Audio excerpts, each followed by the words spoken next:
بسم الله الرحمن الرحيم. مساء الخير يا صبايا، اهلا بكم في سفر السماح. احنا النهارده يا بنات هنعمل مع بعض عصير علشان خاطر شهر رمضان الكريم. كل سنه وانتم طيبين. عصير بحاجتين احنا كلنا بيبقوا موجودين عندنا في البيت، وهو الكركديه والفراوله اللي احنا عملناها مع بعض وخزناها. مفيش حد ما خزنش فراوله، واللي ما خزنش يخزن، هي موجوده دلوقتي في السوق وسعرها كويس. صدقوني الحاجات الطبيعيه دي بتبقى احلى بكتير من العصاير البودره او حتى العصاير الازايز الجاهزه. بتبقى عليها مواد حافظه وكده. طب وليه احنا نعمل لاولادنا ولنفسنا عصاير طعمها حلو وموجوده في البيت وكمان طبيعيه؟ طيب انا هحتاج ايه؟ هحتاج معانا كركديه، والكركديه انواع ومنهم احسن نوع وافضل نوع هو الاسواني اللي عندنا هنا في مصر. طبعا احلى نوع كركديه هو ده. بتجيبيه طبعا من عند عطار مضمون، وانت تبقى عارفه ان هو امين وهيديكي كركديه اسواني.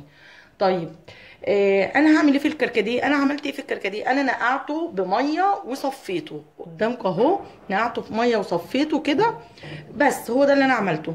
معلومه عن الكركديه لاصحاب الضغط العالي: لو انت عايزه توطي ضغطك اشربي كركديه، بس في حاجه مهمه.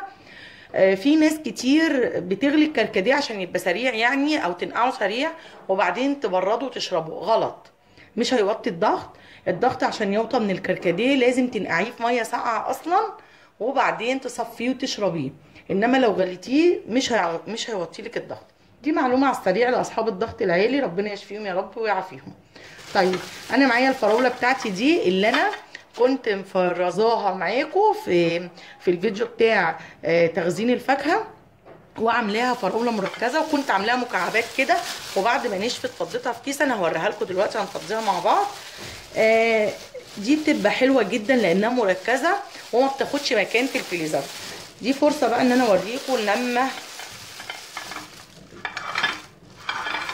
لما جمدت بقى كده. انا لميتها كلها في كيس اهي، بصوا بيبقى ده منظرها كده مكعبات. وفي كمان هنا اللي هي كانت اهي في السيليكون، دي اللي كانت في السيليكون اهي، بتتشال بمنتهى السهوله وبيبقى شكلها كده. ودي مكعبات الفراوله معانا اهي اللي انا عملتها في مكعبات التلج. شايفين شكلها حلو ازاي؟ بسهوله جدا. ودي فراوله مركزه مركزه يا بنات، يعني احنا مش هنحتاج منها كميه كبيره ولا حاجه. انا هبتدي دلوقتي اجهز الخلاط. هنجيب الخلاط بقى ونبتدي نجهز مع بعض. خلاص احنا مش عايزين الكركديه الناشف ده، احنا هم دول الثلاث حاجات اللي احنا عايزينهم: عصير الكركديه اللي احنا نقعناه وصفيناه، والفراوله المركزه اللي معانا اللي انا عملتها برضو معاكم على القناه، والسكر. بس فقط لا غير. هنشوف بقى نعملهم ازاي في الخلاط. اهو يا بنات انا جبت الخلاط. بصوا انا عايزه اقول لك على معلومه على الكركديه علشان انا نسيت. الكركديه يا بنات مش مركز طبعا. الكركديه احنا عاملينه ومزودينه ميه على اساس للشرب يا دوبك، يعني نخليه نشربه.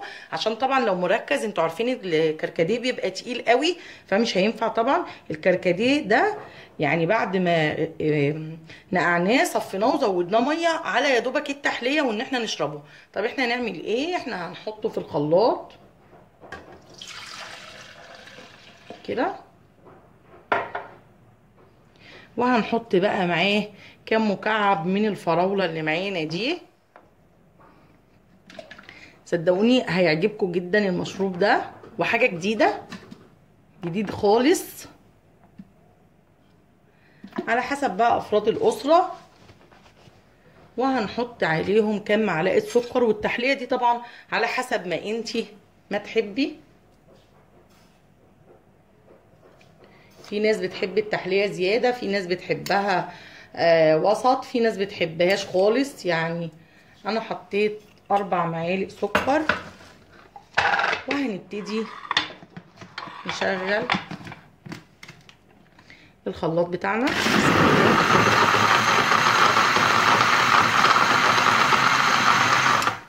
عايزه اقرب لك الخلاط كده عشان تشوفي حلاوه العصير وشكله وطعمه. بقى هيعجبك جدا والله، جدا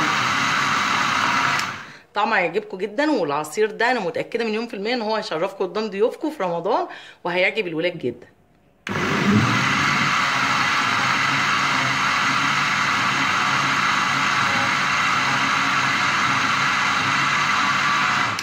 بس خلاص مفيش اسهل من كده. هنجيب الكوبايات بتاعتنا بقى نقدم عليها.